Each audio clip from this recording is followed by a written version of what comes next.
yang pada akhirnya pada saat yang sama si ternyata suami dari korban jambret ini ada di lokasi yang sama dan sedang mengendarai mobil atau kendaraan roda 4. Nah, ketika mendengar teriakan jamret dan dia melihat yang berteriak itu adalah istrinya, yang otomatis adalah korban dari penjamretan, maka dengan spontan dia mengejar sepeda motor tersebut dan akhirnya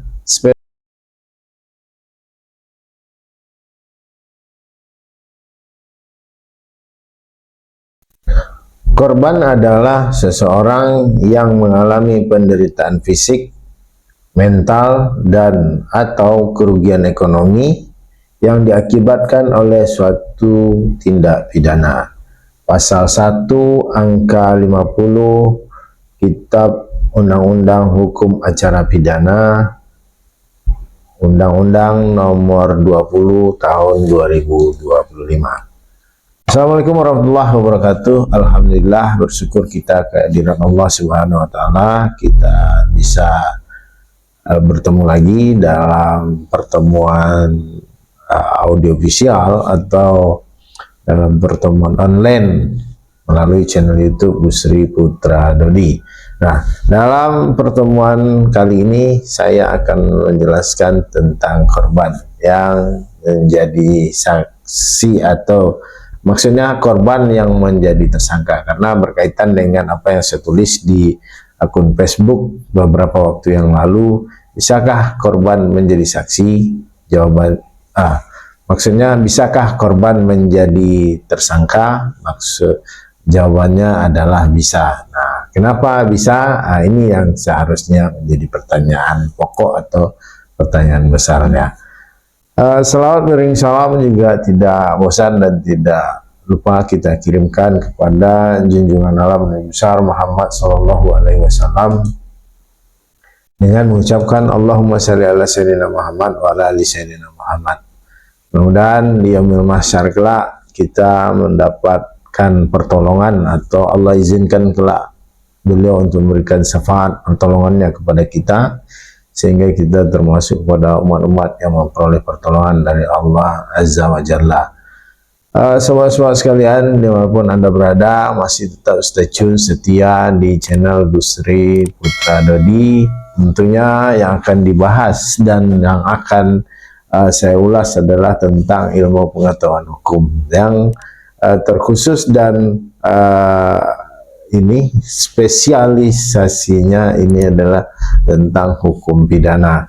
Nah, kali ini yang kita bahas sebagaimana saya jelaskan tadi di awal adalah tentang pernyataan yang saya tulis di Facebook dengan judul bisakah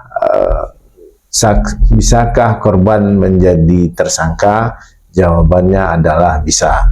Nah, kenapa korban bisa menjadi tersangka? Ini pasti menggelayut di benak para netizen sekalian, di mana sobat-sobat sekalian akan bertanya, kenapa bisa korban itu menjadi tersangka, sedangkan korban sebagaimana yang dimaksud dengan dalam pasal 1 angka 50 Kitab Undang-Undang Hukum Acara Pidana tadi dijelaskan bahwa korban adalah orang yang mengalami penderitaan fisik dan atau ekonominya akibat suatu tindak pidana. Nah, kenapa dia bisa juga menjadi tersangka? Nah, ini yang menjadi pertanyaan yang harus kita bahas, yang harus kita ulas pada pertemuan kali ini. Memasuki awal Ramadan, mudah-mudahan kita selalu diberikan kesehatan, diberikan kelapangan rezeki, sehingga memperlancar kita dalam melaksanakan ibadah puasa Ramadan kali ini. Sobat-sobat sekalian, melalui channel ini saya ucapkan mudah-mudahan sobat-sobat sekalian selalu dilimpahkan rahmat dan karunia, khususnya di bulan Ramadan ini. Selamat menjalankan ibadah bulan suci Ramadan. Sobat-sobat sekalian, mengulas kembali kenapa korban bisa menjadi tersangka dalam suatu tindak pidana. Sebagaimana kita ketahui, di Sleman, Jogja, beberapa waktu yang lalu viral atau viral lah, bahasa kampungnya itu viral, bukan viral, tapi dikeren-kerenkan orang jadi viral ya. Jadi kenapa viral di kejadian di Sleman di mana seorang istri dijamret oleh dua orang pengendara sepeda motor yang pada akhirnya pada saat yang sama si ternyata suami dari korban jamret ini ada di lokasi yang sama dan sedang mengendarai mobil atau kendaraan roda 4.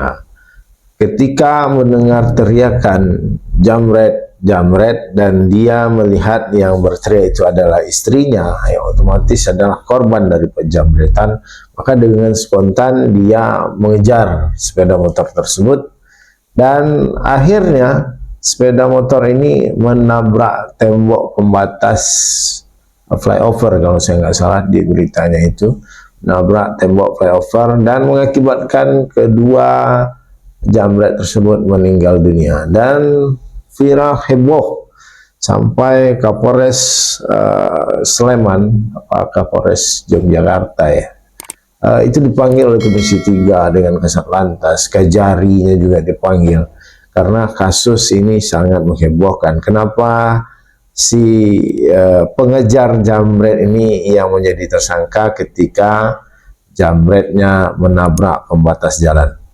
Belum lagi di beberapa tempat yang lain juga ada kejadian yang serupa, di mana korban pada akhirnya menjadi tersangka. Kemarin di tempat waktu saya gym ya, itu ada yang ngasih tahu saya juga, ada bapak-bapak mergoki orang mau mencuri di suatu rumah dan ketika dia neriakin si maling ini atau pencuri ini, malah ujung-ujungnya dia ditetapkan sebagai tersangka. Nah, kalau ini saya tidak mengetahui secara pasti kasusnya seperti apa, tapi kalau yang di Sleman tadi, yang di Jogja itu sudah diketahui secara umum oleh seluruh rakyat Indonesia lah, khususnya yang memperhatikan pemberitaan-pemberitaan tentang hukum. Nah,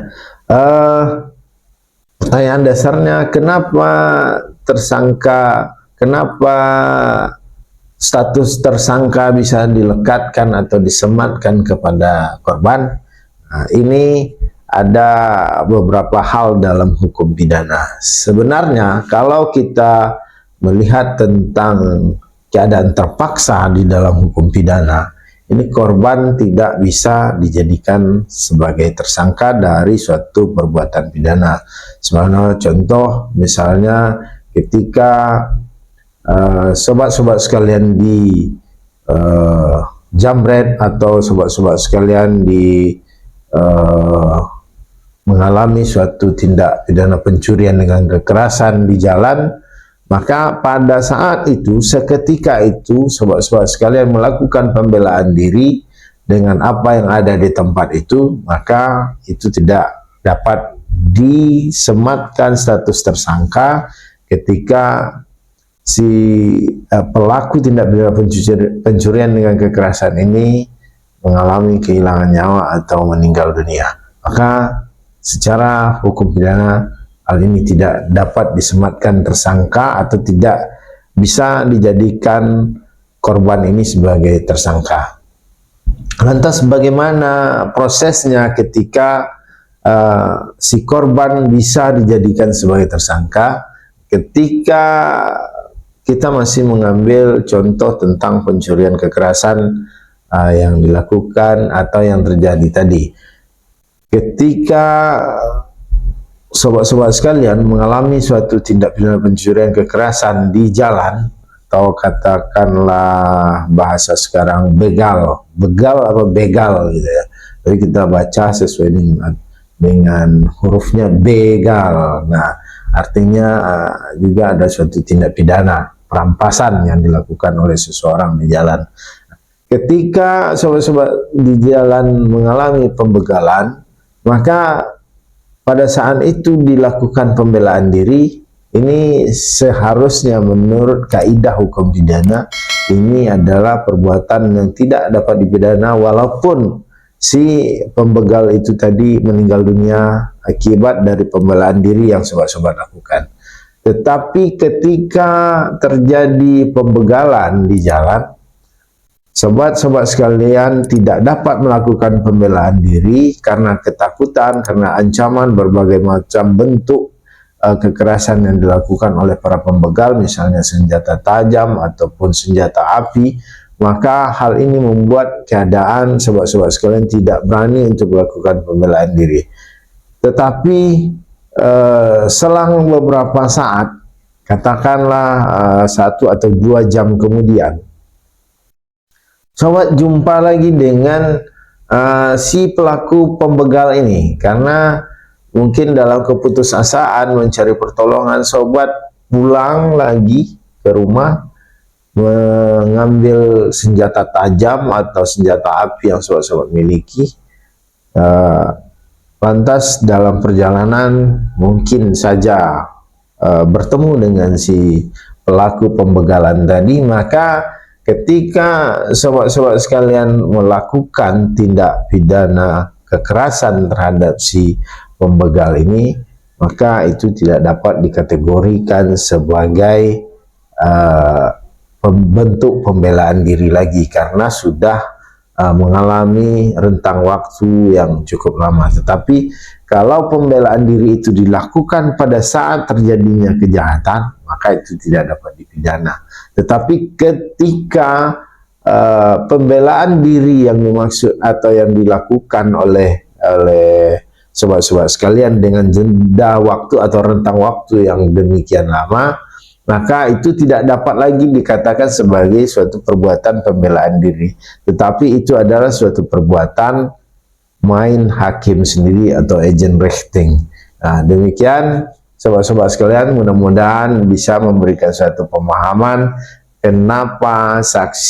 kenapa korban bisa menjadi tersangka dalam suatu tindak pidana. Karena apa? Karena dia tidak bisa lagi dikategorikan sebagai suatu perbuatan membela diri, maka dia akan menjadi tersangka terhadap apa yang dia lakukan atau apa yang dia perbuat, maka dia harus bertanggungjawabkan secara hukum pidana. Mudah-mudahan ini sharing singkat, sharing ringan ini bisa memberi suatu pencerahan kepada sobat-sobat sekalian kenapa korban bisa menjadi tersangka. Dan lebih kurang dalam penyampaian ini saya mohon maaf. Wabillahi taufiq wal hidayah. Assalamualaikum warahmatullahi wabarakatuh.